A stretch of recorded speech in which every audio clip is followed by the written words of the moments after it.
Olá, amigos. Aqui estamos nós para o nosso estudo. Olá, Márcia, tudo bem com você? Tudo bem, Thelma? Tudo bem. Nós estamos, então, iniciando o nosso estudo hoje, continuando, né, aí o capítulo 18, que está assim maravilhoso. Acredito que vocês também estejam achando, né? Mas antes disso, nós vamos fazer aquela recordação que Márcia, né, vai fazer para nós, para relembrar, né, o que nós estudamos no capítulo passado, no episódio passado, né?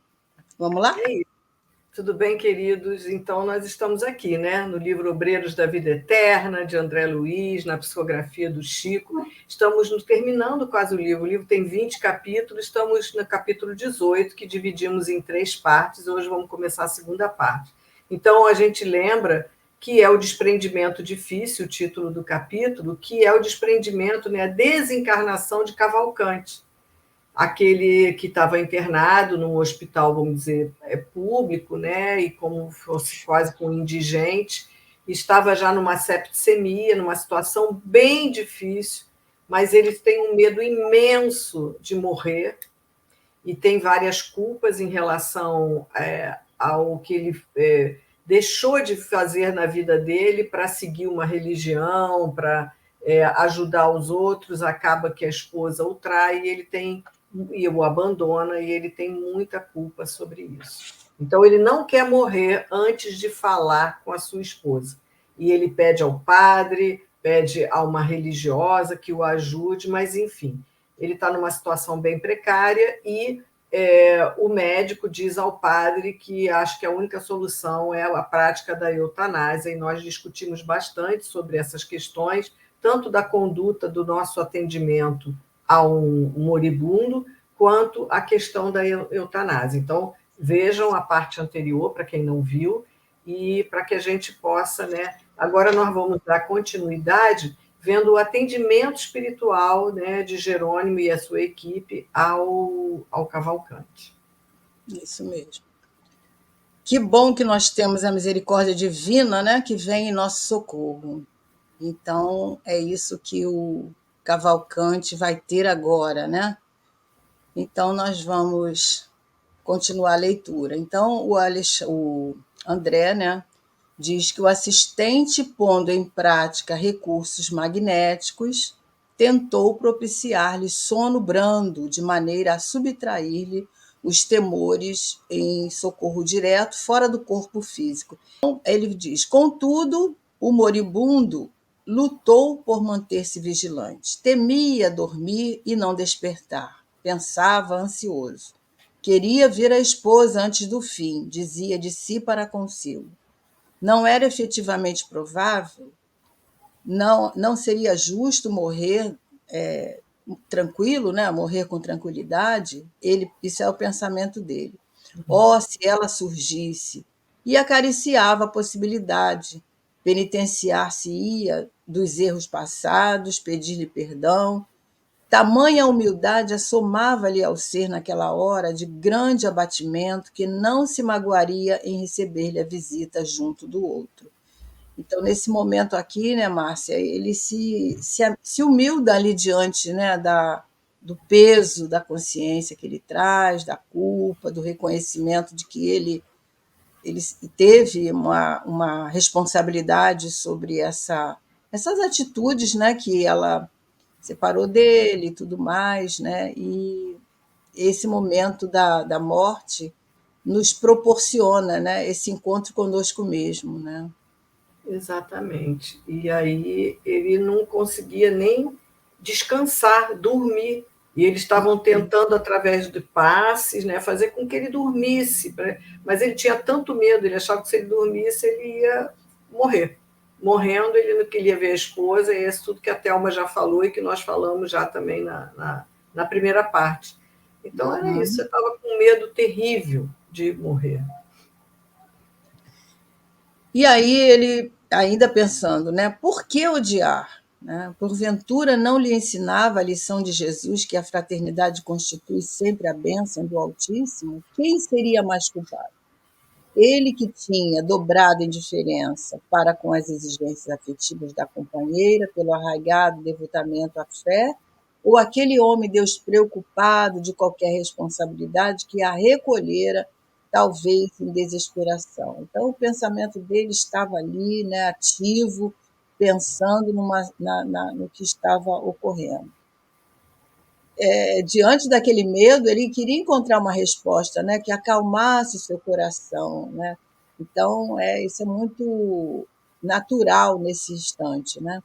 Se pugnara sempre pela prática da caridade, quer dizer, se ele sempre estava praticando a caridade, por que motivo ele, Cavalcante, faltara com a necessária demonstração portas adentro do próprio lar? Olha que pergunta sagaz, né? É. Quer dizer, vou acabar de ler para a gente comentar. Em verdade, as sugestões sublimes da fé religiosa informaram-lhe o espírito de amor universal. Não tolerava a sufocação do idealismo ardente. Ninguém poderia reprová-lo. Então, aqui, é claro, ele está fazendo aqui várias perguntas, né, para tentar encontrar talvez uma justificativa, né, para aquele medo que ele estava sentindo, para aquela situação que ele estava vivendo.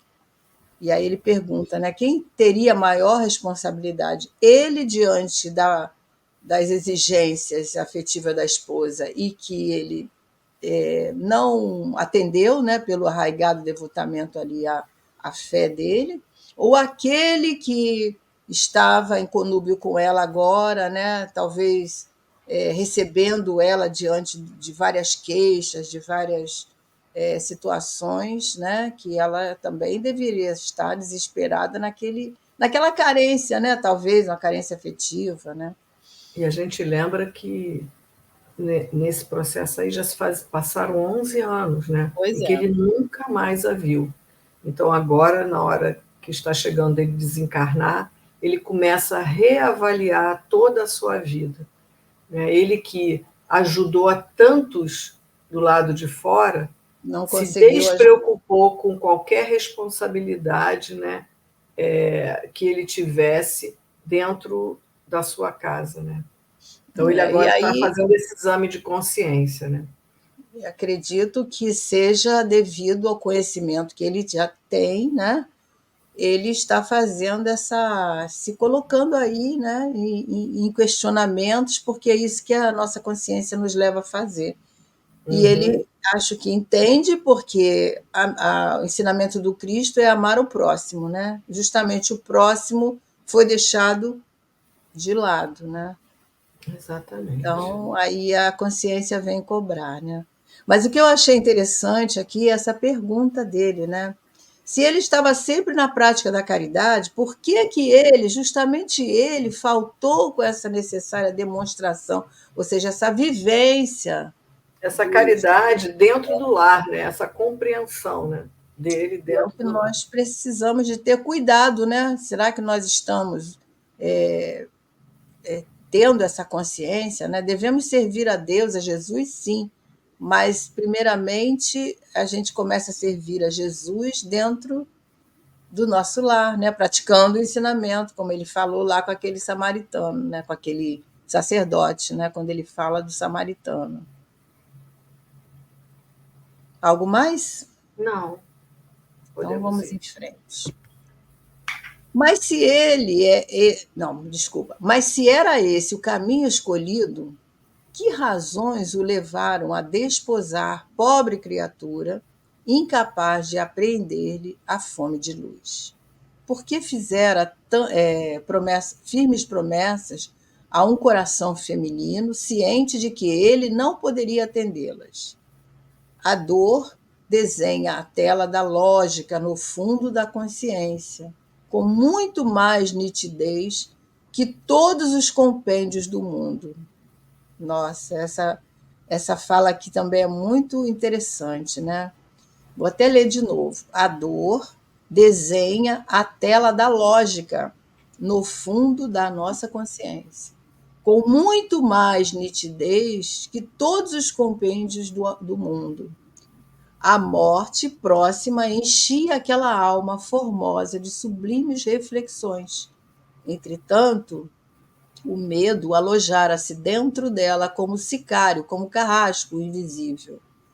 Cavalcante, que via tão bem na paisagem dos sentimentos humanos, permanecia agora cego para o outro lado da vida, de onde tentávamos auxiliá-lo em vão.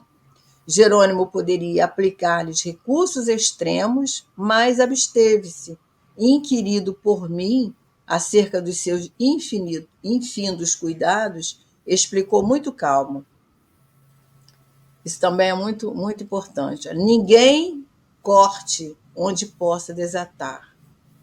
Né? Então, aí nós temos duas coisas muito importantes, Márcia, para a gente refletir. Né?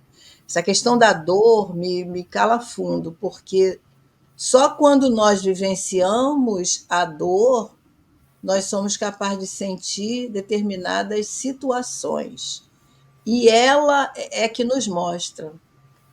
A dor desenha na tela, a tela da lógica no fundo da consciência, com muito mais nitidez, né, que todos os compêndios do mundo. Então, a gente pode ter uma intelectualidade danada e não enxergar as coisas como a gente enxerga quando a gente passa pela experiência.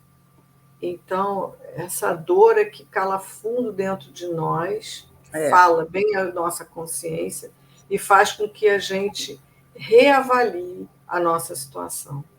Isso e eu estava lendo para a Thelma uma mensagem recebida e que fala exatamente isso. A gente tem duas opções, né, quando vem a dor. Ou a gente se revolta, ou a gente age resignado. Né? Aceita e essa resignação, ela é, como Joana fala, deve ser uma resignação dinâmica, né? Dinâmica, com certeza. Não é a resignação de você ficar conformado, é a resignação de você se envolver com o trabalho, seguir em frente, confiante, né? Isso aí que é a resignação dinâmica, né? É isso. E aí ele fala aqui, né, que e a questão do André Luiz é perguntar, né, porque a gente viu no capítulo, na parte anterior, a questão da eutanásia, né? E aqui André Luiz está mentalmente, né, dizendo, olha, Jerônimo podia aplicar recursos, né, e de desligar logo ele, mas ele não estava ainda pronto para esse momento, o Cavalcante.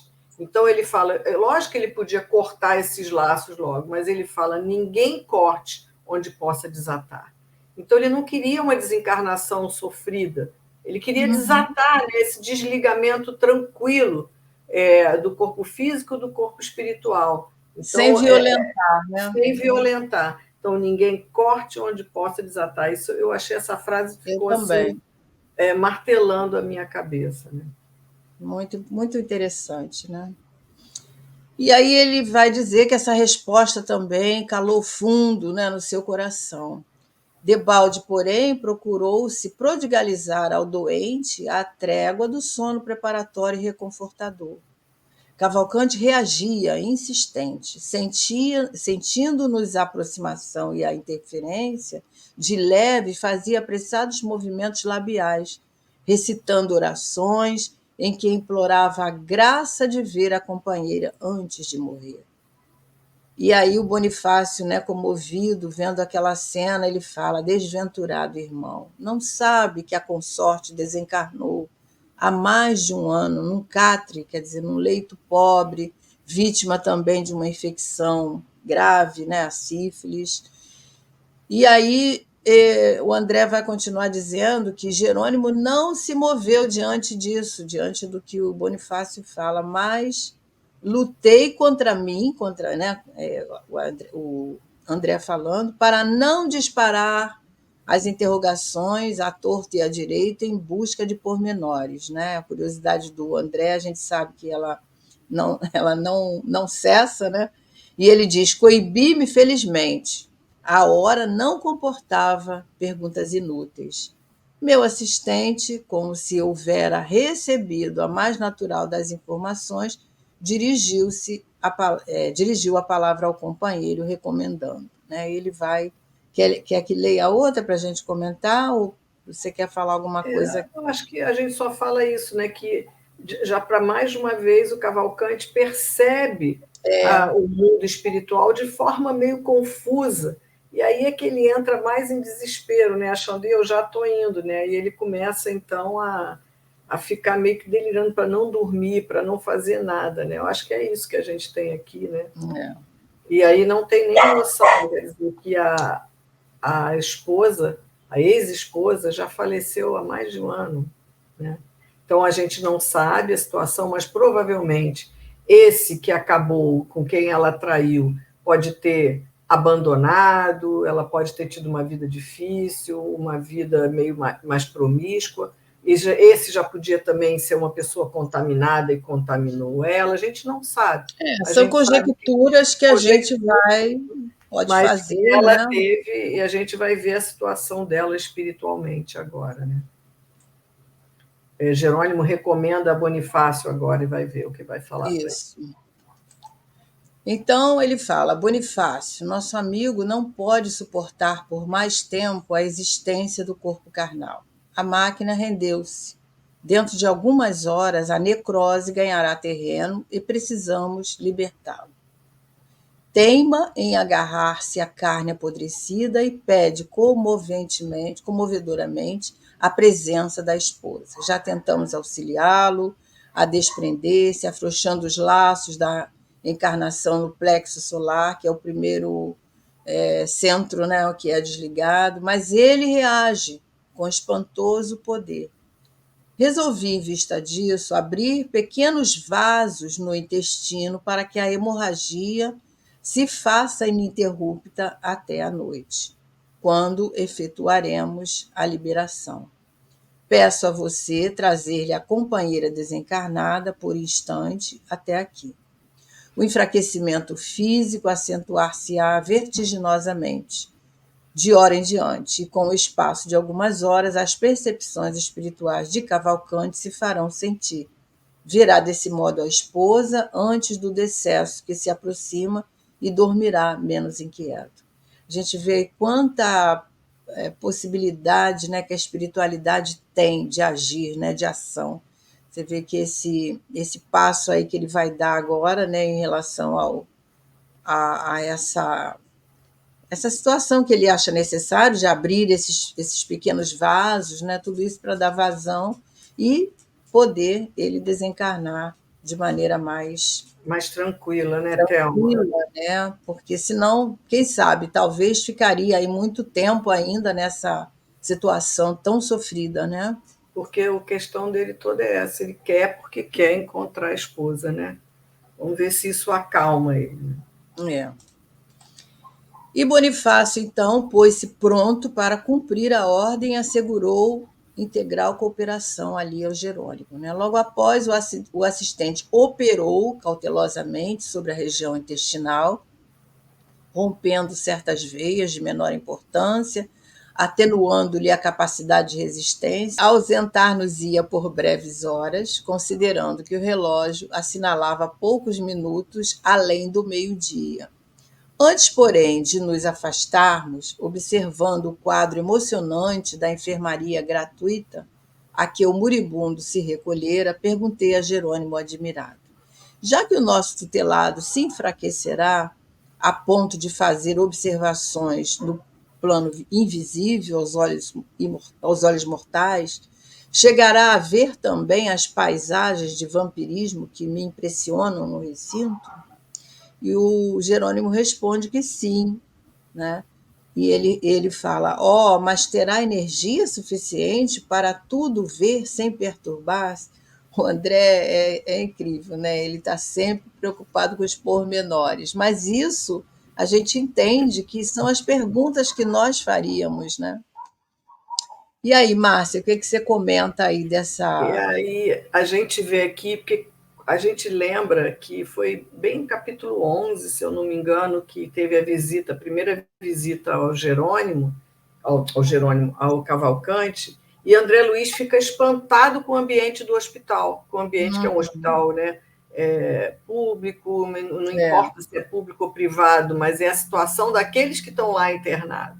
Então ele via que o plano espiritual de vários espíritos chamados... O que é um vampiro?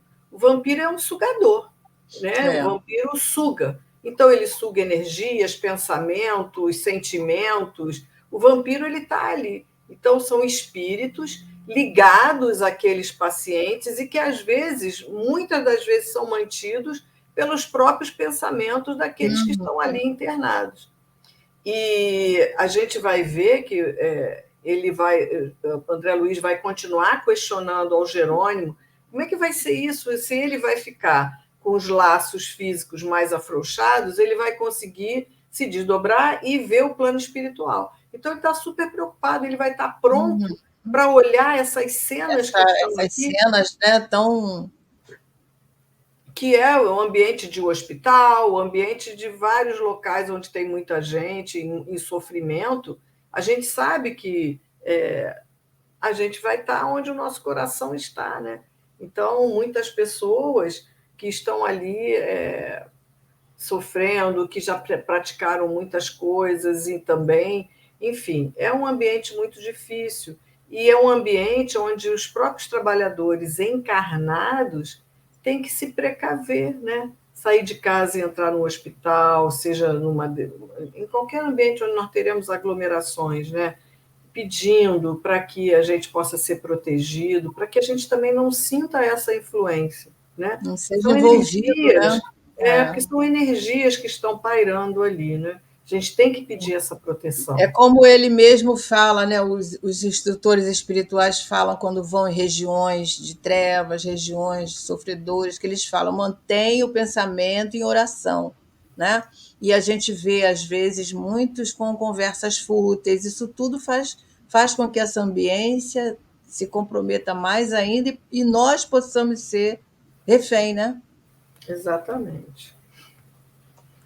E aí o Jerônimo responde: não posso garantir. Naturalmente, qualquer espírito encarnado diante de um quadro desses poderia ser vítima de loucura e possivelmente atravessaria algumas poucas horas em franco desequilíbrio, dada a novidade do espetáculo.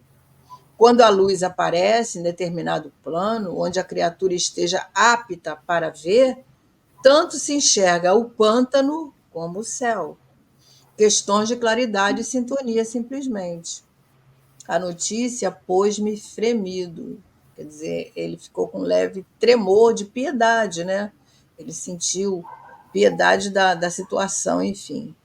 A enfermaria estava repleta de cenas deploráveis, entidades inferiores, retidas pelos próprios enfermos, que é o que a Márcia estava citando, em grande viciação da mente, postavam-se em leitos diversos, infligindo-lhes padecimentos atrozes, sugando vampirescamente preciosas forças, bem como atormentando e perseguindo todos aqueles doentes, né, que estavam ali debilitados, mas envolvidos pela sintonia.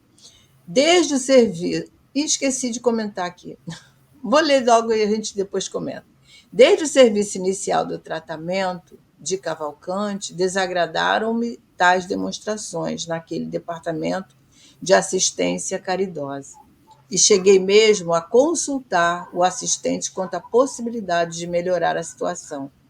Mas Jerônimo informou, sem estranheza, que era inútil qualquer esforço extraordinário, pois os próprios enfermos, em face da ausência da educação mental, se incumbiriam de chamar novamente esses espíritos, esses verdugos, atraindo-os para as suas mazelas orgânicas.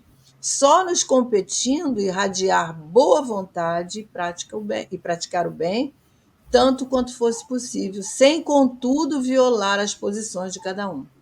Confesso que experimentava enorme dificuldade para desempenhar os deveres que ali me retinham, porquanto as interpelações de infelizes desencarnados atingiam-me insistentemente.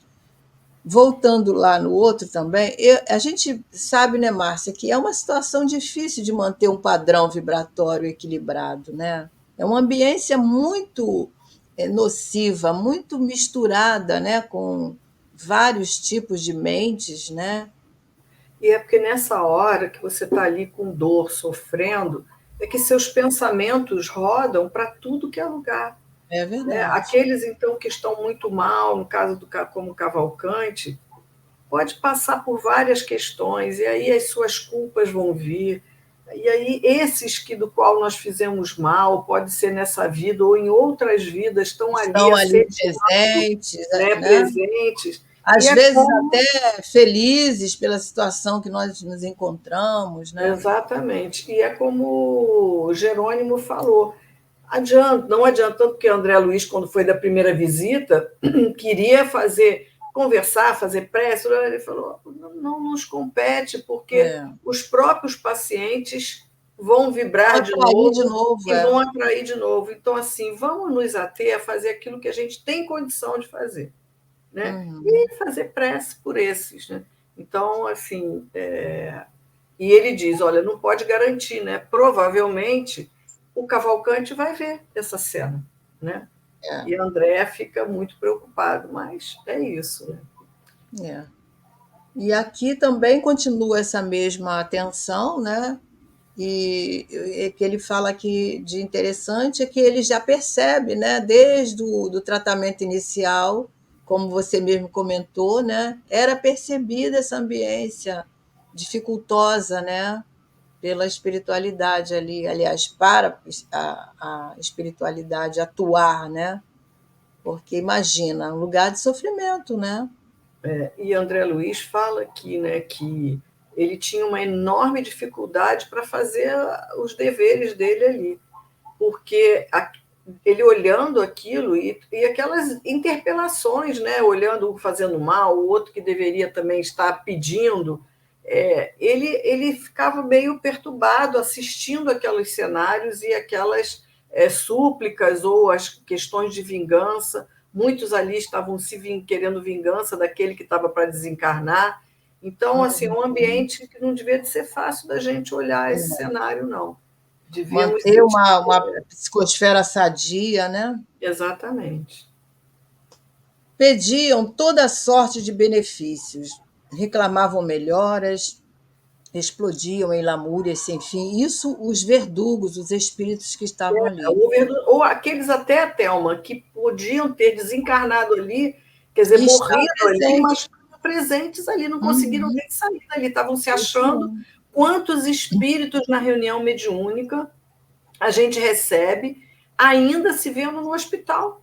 É, E que com estão certeza. presos àquele hospital ali ainda. Então, pode ser que muitos desses eram esses, já desencarnados, mas achavam que ainda estavam ali encarnados, né? Então a gente vê também, diante desse relato, a importância, né, de nós nos prepararmos antes para adentrar um ambiente assim, né? E aí ele diz: sereno e forte, o meu orientador conseguia trabalhar de mente centralizada na tarefa, inacessível às perturbações exteriores. Quer dizer, o Jerônimo conseguia, Uhum. mas ele não Lento, né? alcançava, ele tinha dificuldade de não alcançar ainda essa postura, né, que o Jerônimo conseguiu através da vivência, da experiência. Então, os pedidos, os lamentos, os impropérios feriam a observação de André e impedia que ele conservasse a sua paz íntima. Isso aí é o que ocorre às vezes conosco. A gente às vezes quer manter o pensamento centrado numa oração, numa prece, mas ele foge, né? E a gente fica naquele tempo todo naquele conflito. A gente dá para imaginar, né? E aí ele diz: por isso mesmo, ao me retirar, pensei na surpresa amargurosa do moribundo, ao se lhe abrir a cortina que lhe velava a visão espiritual. Por isso que ele faz aquelas perguntas, né? Aguardei curioso cair da noite, quando, em companhia do orientador, atravessei de volta o pórtico do hospital. Cavalcante avizinhava-se do coma.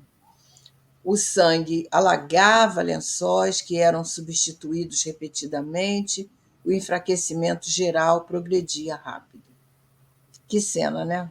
E aqui a gente termina, né, essa parte para a gente ver como é que vai ser agora esse desprendimento do Cavalcante, né? Quer dizer, ele vai passar eles afrouxaram tanto esses laços que ele vai ficar meio inconsciente, ele vai ver o plano espiritual, e a gente vai ver no próximo, última parte, né? Essa é que a esposa será trazida, né? O desfecho disso tudo, e vamos ver o que vai acontecer, né? Isso e é mesmo. isso, né, queridos amigos? Vamos assim vendo esse. E a gente fica pensando, né, Thelma, todo esse livro, principalmente, tratando de cada forma de desencarnação, nos faz pensar e refletir muito o que a gente está fazendo para quando chegar também a nossa hora, né? Que Porque vai chegar, né, compreensão, Márcia? Um dia ou outro vai chegar. É a E a única coisa que a gente, gente tem certeza. e a gente fala naturalmente, tá grávida, nasceu o neném, o nascimento foi isso, nananã, mas a gente tem uma dificuldade imensa de falar sobre a morte. E a gente sabe que tanto nascer quanto morrer é a única certeza que nós temos. E a gente nem com os nossos familiares, porque às vezes, até nessa hora, a gente tem questões materiais também que estão nos preocupando e que a gente quer resolver e deixa preocupações para essa hora derradeira. Então, a gente tem que ter essa naturalidade de falar sobre isso. Às vezes tem uma pessoa que está tão preocupada com determinada coisa, quando aquilo que se resolve, ela desencarna. Nem que seja E essas questões, elas atuam na hora da desencarnação, prejudicando esse desligamento, né? Porque a Exatamente. pessoa fica ali presa, se questionando, assim como ele questionou da esposa, né? Como é que vai vender a casa, como é que vai ficar fulano, como é que vai ficar ciclano, são questões que nos prendem à matéria. E a gente tem que estar Exatamente. pensando nisso. Né? Exatamente. Então, eu lembro do exemplo de uma pessoa muito querida que já estava há dias também com o corpo todo tomado de câncer e tudo, mas não ia aquela coisa. E quando numa noite os amigos chegam, porque tinha filho pequeno, estava deixando 2 filhos, um bem pequenininho, e quando a noite veio, a esposa lá com ele, os amigos vieram visitar, deram as mãos, fizeram uma oração e disseram: amigo, vá em paz, nós vamos cuidar da sua esposa e dos seus filhos. Não deu de manhã cedo que tinha desencarnado. Né? Então, assim, o apego que estava ali, pela preocupação de como ia ficar a esposa, de deixar tudo bem, filhos. né? Exatamente. Então, assim que aqueles mais amigos do coração dele chegaram e disseram: vá em paz, nós vamos ajudar. Ele não deu, no dia seguinte desencarnou. Então, a gente tem que pensar muito sobre isso, a gente tem que conversar sobre isso. Eu sei que é muito difícil a gente, dentro de casa, com os nossos amores, falarmos, né? Na ordem natural das coisas, nós vamos primeiro que os nossos filhos, mas se não for essa ordem também, né? Se a ordem não for essa, mas a gente tem que ter a tranquilidade de conversar sobre esses assuntos. É difícil, mas temos que ter. Isso mesmo. Então é isso, né? Até semana que vem, né, Thelma? Até semana que vem, se Deus quiser. Não deixem de deixar, não deixem de dar aquele like, né, para que possa ajudar o nosso canal da TV Nova Luz, do Centro Espírita Jorge Niemeyer, para que a gente possa continuar trazendo esses estudos que tão bem estão fazendo para nós duas e com certeza fará também para aquele que um dia estará, né, que está vendo e que vai um dia acessar, né? Então, que fiquemos na paz de Jesus. Até lá, Márcia, até lá, Olá, amigos. amigo. Fiquem com Deus, com Jesus.